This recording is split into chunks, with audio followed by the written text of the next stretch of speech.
So I got this theory that we as black people are under this like crazy hypnosis, and we've been under hypnosis since 1970. This hypnosis is from programming, through TV, through movies, through music, things of that nature, right? Notice how in the 1960s, right, we were pro-black, we were fighting against any social injustices, we were fighting against systemic oppression, we were fighting for our rights. We took pride in families. We were together. We had esteem of ourselves. We knew who we were at this time. It was a civil rights movement, right? We had no black shows, no black movies to where it was like a full black cast or anything like that, except for like a Raisin in the Sun, which was depressing. The only other shows that we had in the 60s, which weren't fully black cast, was a show named Julia about a single black mom who was widowed. Her husband was gunned down in Vietnam, and she was raising a black boy into being a man. She was a nurse working for a company, working for a place. Then the next one was a show called The Bill Cosby Show, but not the one with Claire Huxtable and Rudy or nothing, but it was him being a gym teacher, and he was like a bachelor.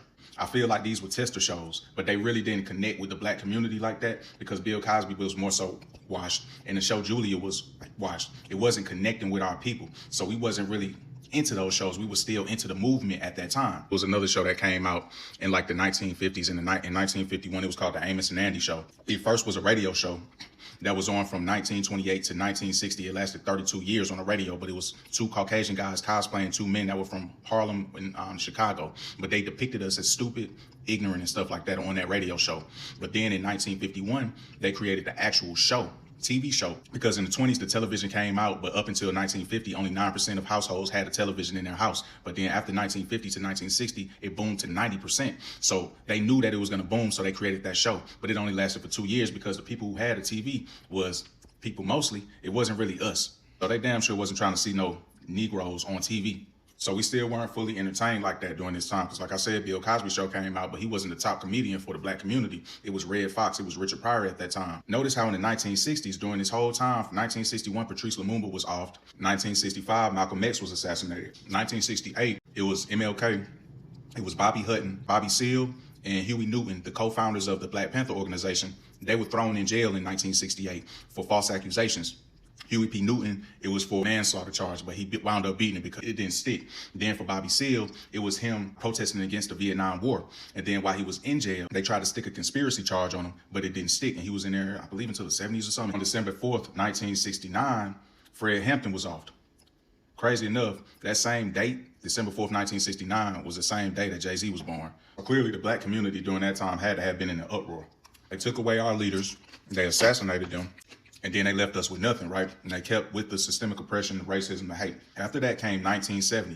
Then 1971 was when the entertainment started coming, with Soul Train. So all our favorite artists are now gonna be seen on this show. Michael Jackson, the Supremes, Marvin Gaye, the Temptations, all of these people are now showcased to us.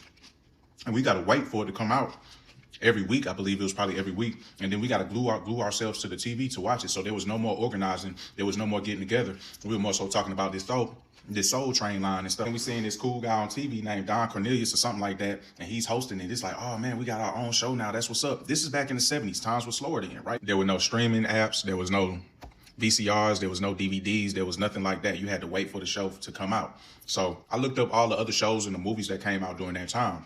So now these were the ones that I just wrote down, but when I researched it, it was hundreds of movies that came out during that time. Once again, there was no VCR, no streaming site, so it wasn't like they would put movies out on Tubi. These were in the movie theaters, so where people had to go to them, spend 2-3 hours in the movie theaters, and then they were going to see the movie again back to back.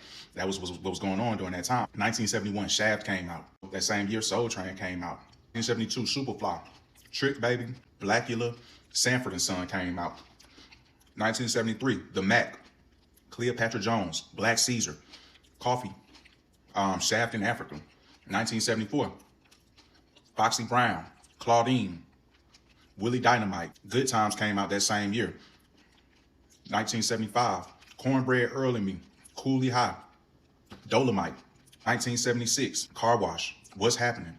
1977, Roots. Now they had to throw something in there to remind us and to make us believe that we came from Africa and make us feel less than. So they gave us Roots in 1977. Then in 1978 was The Wiz. So in 1974 was this movie called Black Samson that came out. All of these were like big movies for the black community. I just listed about 20 movies and about 6 shows that came out all within that one decade after all of our leaders were assassinated. The majority of the movies that I listed were about imps, put a P in front of it, about rug dealers, about prostitutes, put a P in front of it, about us doing a bunch of debauchery and dumb stuff in the movie. To influence, I got to mention in 1972, Fat Albert came out for the kids. Around the same time, the Vietnam War was still going on. It was from 1955 to 1975. So when that flood of movies came in, up to 1975, when that flood of movies came in, you had a bunch of dads of the household leaders who were going fighting in the war.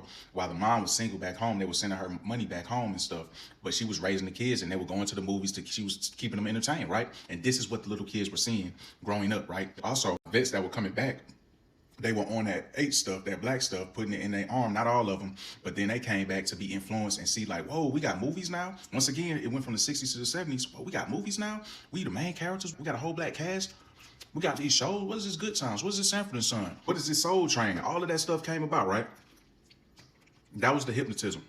It doesn't take a doctor holding the clock on the string saying, you're getting sleepy. You're getting sleepy, now cook like a chicken. It doesn't require that. All it takes is programming. And if you constantly putting stuff in people's face, they're automatically going to start doing those things or portraying those things or reenacting those things. This is what's going to happen, especially if you're doing it and feeding it to little kids. Little kids are in the room too, because it's one TV in the house. It was the 70s. So they're seeing this stuff and now they're going to portray this stuff. The same thing is still going on today.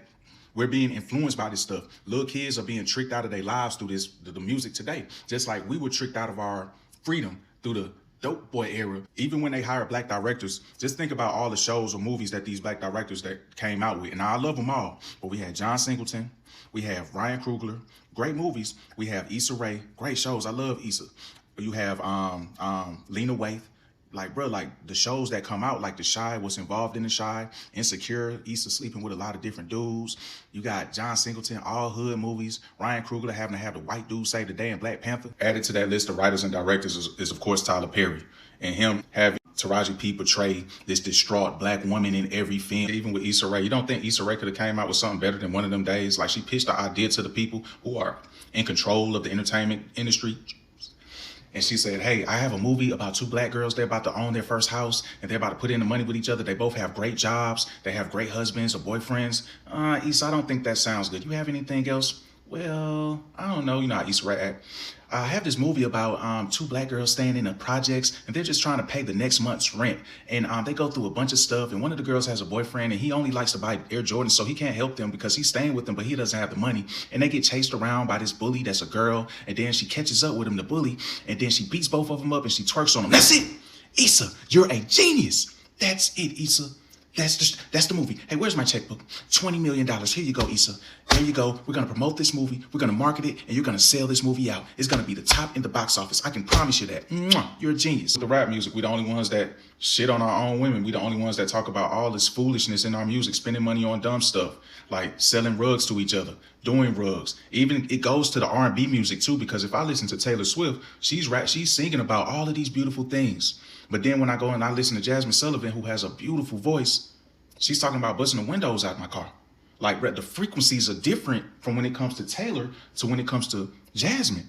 It's like, but Jasmine has to put it out because she has to give all her music to the A&R. And they're only going to okay certain songs. They're in control of everything and it's putting us under hypnosis. And we don't see it. Once again, it doesn't take a hypnotist to swing a clock in front of your face that's on a string and say, you're getting sleepy, now cluck like a chicken and bark like a dog. It doesn't require that. All it requires is programming, streaming apps, streaming series, movies, music. That's all it requires. And if you constantly put this stuff and drill this stuff into people's brain, they're going to think like this. Look at the Caucasian shows. Look at our shows. Come on now. Look at 50 Cent with All Power, BMF, Ghost. Come on, man.